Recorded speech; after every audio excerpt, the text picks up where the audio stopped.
Welcome to NAPCO Video Tech Tips. This is Tom. On this video of the VIP receiver, I'm going to go over how you configure the receiver now that you downloaded the program and you activated the license and have that all up and going. So what you want to do is you want to click on Shortcut to Receiver Console, and that will bring up this screen. Once you have this screen up, you have a couple options. You have this machine will be dedicated as a primary, and that's a UL installation. And then if you had the UL installation, you would have to have a second machine, and this one would be dedicated to standby to the primary. What we're going to do today, and I'll do this video on the primary and the standby next, we're going to use this as a standalone, because we do have clients who use it to monitor, could be a school district, could be, just about anything. But we do have people who use that. So you're going to do, this is a standalone. You're going to confirm. Once you confirm, it's going to take you to network adapters. So you're going to choose your network adapter that you're on. And then this information right here is the computer's IP address, subnet, and gateway. So you would have to put that in there. And then at that point, you would hit configure.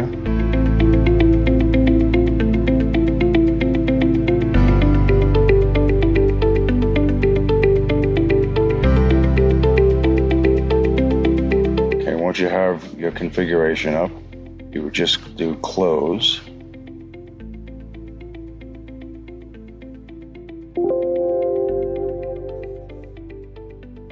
And then your receiver application is going to pop up.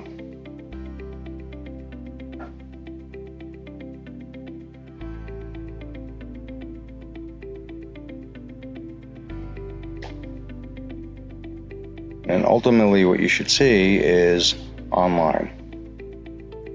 Okay, you have your health monitoring, you have your network is up, UDP channel, your TCP channel.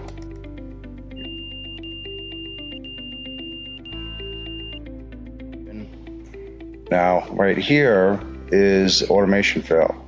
This is fairly normal. That's because when you first power up the receiver, and if you don't have it linked into your automation system through port 1025, and I'll go over all that in another video, then it's looking for a response from your automation and it's not getting it.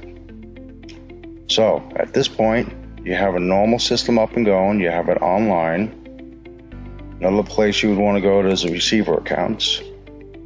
Receiver accounts, you have your general information, your license, your DNS settings, account management, events, and then user settings. So to get in here, you're just going to type in admin, and then the password is going to be admin 2020, and then you will log in.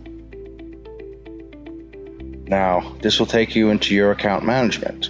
So this is where you can add your NetLink modules, NL mods, and your GSM radios. So if you want to go in there and just add one, you just go in and add, come up with account details, and then drop this down. DIX is for the radios. NetLink is for your NL mods.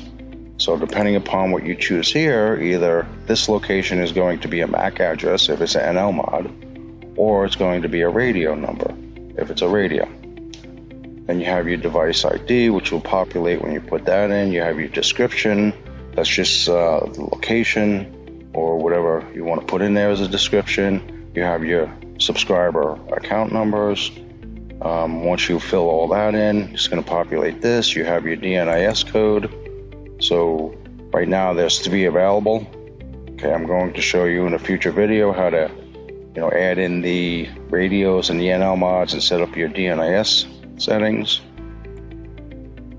And then you have your DNIS management. This is where you go in and you have your preloaded DNIS profiles. If you want to create one, you just go in there, do your DNIS code, profile, whether it be 1 hour or any of the ones selected here, and then group name and description.